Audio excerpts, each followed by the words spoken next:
is this going to be controversial? Is this going to be, it might be. I think all Black love is struggle love. That's a hot take. That's a hot take.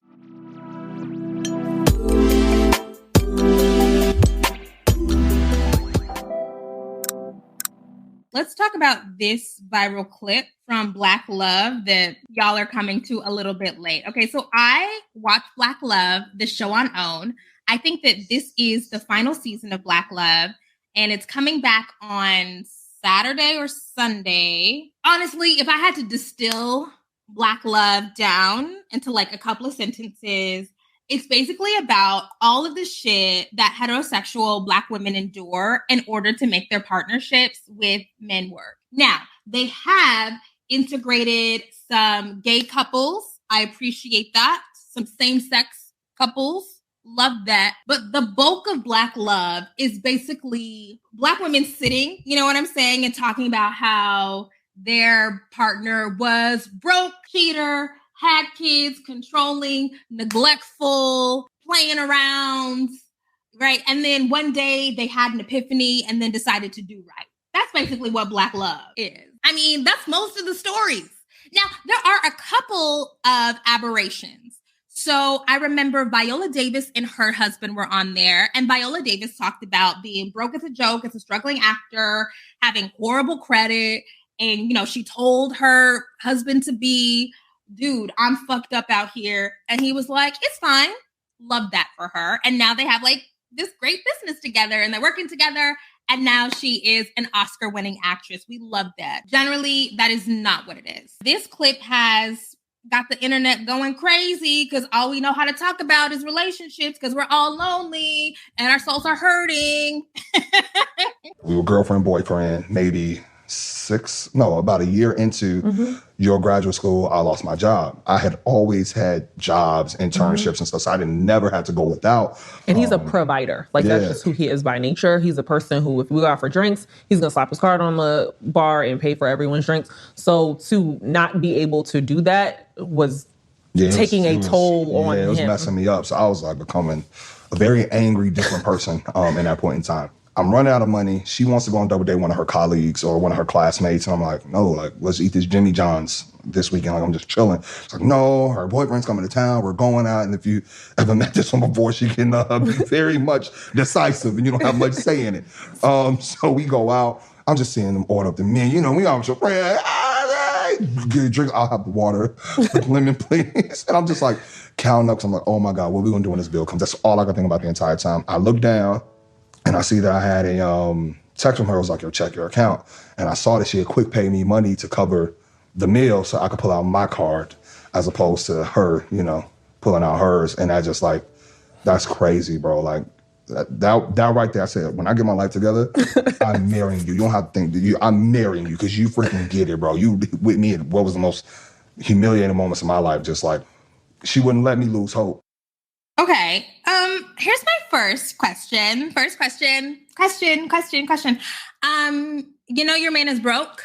Why are you forcing him to go out if you know he broke, if you don't have no money? Or why aren't you having the conversation about, I know you don't have no money, so I will pay or I can reimburse you or whatever before? Does she know that you don't have, like, what's the conversation? Because forcing somebody who doesn't have money to go out seems like a recipe for disaster, yeah? I have so many complicated feelings about this because it's like, I think that if you are dating somebody, you really like them or you love them, you don't ever want them to be ashamed or humiliated or experience any kind of hurt. So you do whatever is in your power to cushion them, protect them from experiencing humiliation. I think that like that is a sign of like your all in healthy relationship. Healthy Kim, who has experienced like great deep love where you feel held, feels that way. But another part of Kim feels like this is so much work that she is having to do to make sure that he is not embarrassed. Like, it's like, why don't you pay, right? Like, it's a lot of work to think about, oh, crap, I know he don't have no money, and that's why he's squirming.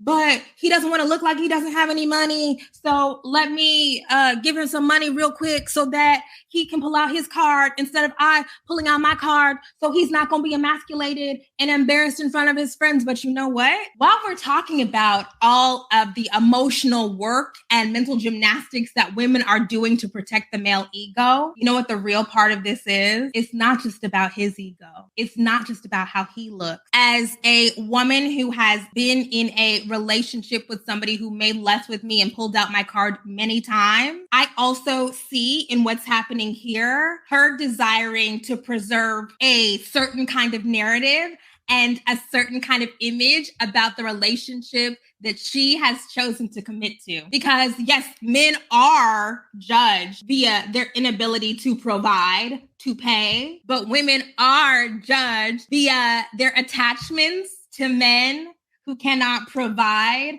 or pay. I mention this book all the time, The Mating Game by Ella Lamont, where the big thing that I got from that book is in heterosexual partnerships, women are the primary parties that are committed to building the narrative, to telling the right story about who we are as a couple, what he does for me. They are both doing things that are like nonsensical and foolish, but they're both deeply committed to the act.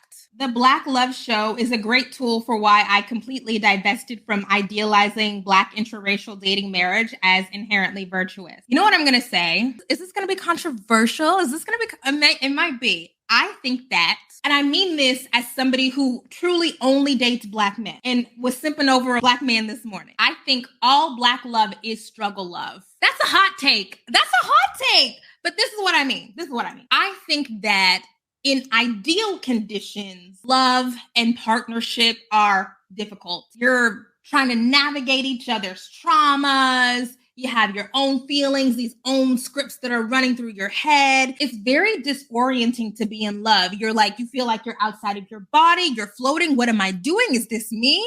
Okay, in ideal condition, it's hard. In the conditions that we currently are living in this economy, in this anti-Black white supremacist world, in this patriarchal world, even the couples that I know that are truly happy, you know, like the people you put up on a pedestal, like, oh, like, I hope I can get that. You peel back a couple of layers and it's like, oh, y'all have been through some shit. Or even maybe they haven't been through struggle. But, you know, people are still working real hard. And so I think that what Black love does highlight, I know it's supposed to be aspirational and inspirational, but I do think that what Black love has inadvertently underscored is, I know it sounds real pessimistic. I know it does. But if you are choosing to love a Black person, and particularly if you are choosing to engage in a heterosexual romantic coupling, there's going to be some struggles. And that doesn't mean you shouldn't do it. I do it, like it, have had a great time doing it, but it's not all peaches and cream and we found love and, you know, I mean, it truly is, we found love in a hopeless place. Right? Like, it's right? Like, that's what we're all navigating. My homegirl dated a man who didn't have ish. She would slide him her card before they went out, so it would appear he was paying. People do ish for appearances. I mean, there's so much to this because in going out, it is just normal for people to put the check in front of the man. Now, because I'm me, I'm like, no, I'm taking it. I'm gonna do it. But this is also me. You know, I'm fucked up too. Kimberly's fucked up too. Not too long ago, I went out with somebody that I was talking to, and we had made the decision beforehand that, you know, I was gonna pick up the check for lunch or whatever. And at the end, the waiter slid the check in front of him. And then he kind of like made a big deal of like, no, not me, and pushed it my way. And I felt a way about that. And I know that doesn't really make sense, right? Like that. But I did not like that. I did not like him like doing the very dramatic, sir, I'm gonna get it, but don't do that. I don't like that. Is it nonsensical if society rewards upholding a certain image? I mean, I think that the rules are nonsensical. Yes, I think that especially in 2022, when, men don't have it like that, the fact that like we are still expecting people to participate in this singular kind of performance of cis heteronormativity, I think is nonsensical. But I do think that the desire to perform makes complete sense. Now, Kim, girl, you're going to be dragged for this take. I know. And it's like, I'm saying this as somebody who only has sex with Black men, who only goes on dates with Black men, who loves a Black man right now, right? Like, I get it, but it's a lot. And I don't think that as a Black woman that my relationship with a non-Black partner would be like super magical, easy fairy tales. It's different shit. It's just complicated. I mean, even like family dynamics, right? Okay, it's like, can you always have everything? Because one of my desires is to partner somebody who has a great relationship with their family, because I feel like that just makes life easier. And truly finding someone who has a great, healthy relation, like, so it's like sometimes you meet somebody who, financially is there or looks good on paper or has a good job and goes to therapy. But then you talk to them about their family dynamics and they're like super, and it's like, oh, like that's a lot. Right? Because like, if you're choosing to partner with them, like you're also partnering all that dysfunction. It's just a lot, or they don't have money, they don't have shit, but maybe they do have a happy family. But, they're emasculated because you make more money than that, right? It's like, it's just so much. It's so much going on all the time. And I say that, like, I am not perfect either. I have problems. So, right, I'm not saying that, like, it's all on how women partner men. I have problems. Real problems. The idea of a good Christian woman is one who stands by her man through thick and thin. This just keeps Black women in some shitty relationships. Yeah, I mean, it's Christianity, yes, but it's like, as I've said so many times before, the most celebrated thing a woman can do is to marry a man. You will never get, as a woman, more praise, attention, adulation, gifts, support than when you get married to a man. And that dictates everything else, right? Like that touches everything. And so, we can be critical of the choices that people make and be like, oh, whatever. But I mean, like somebody said earlier, within the confines, within this context, it's self-preservation. The Afro-pessimist in me would say, you're right, Kim, but the abolitionist in me says the struggles that come with true love aren't inherently bad. They're just part of the journey to fulfillment.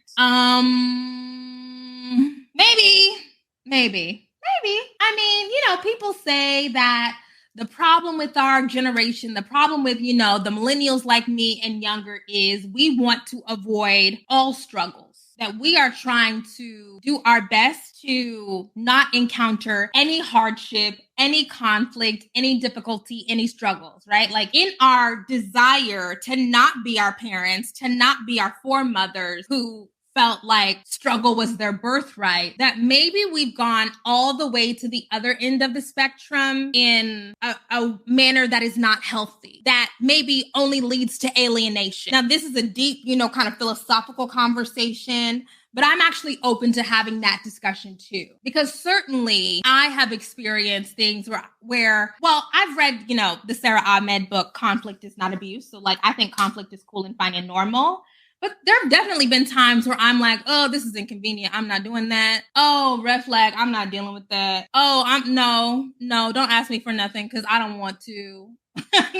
Like I'm very quick to be like, But it's like, what's on the other side of that? You know what I'm saying? I feel that, but many people deal with bad traits or obstacles that are at their core bad. In other words, cheating, hitting, financial abuse, etc. Okay, so this is the thing about like, what is the acceptable or like healthy amount of, we shouldn't call it struggle because struggle is like exclusively pejorative, but what is the acceptable amount of conflict, obstacles, whatever, for a healthy, happy relationship. I feel like most of us, even if we go to therapy, even if we have great communities, even if we have people in our community or people that we know intimately who have a good partnership, we just are not good at discerning, like, oh, is this too much? Or should I hold on? Oh, should I cut him out or should I keep going? Right?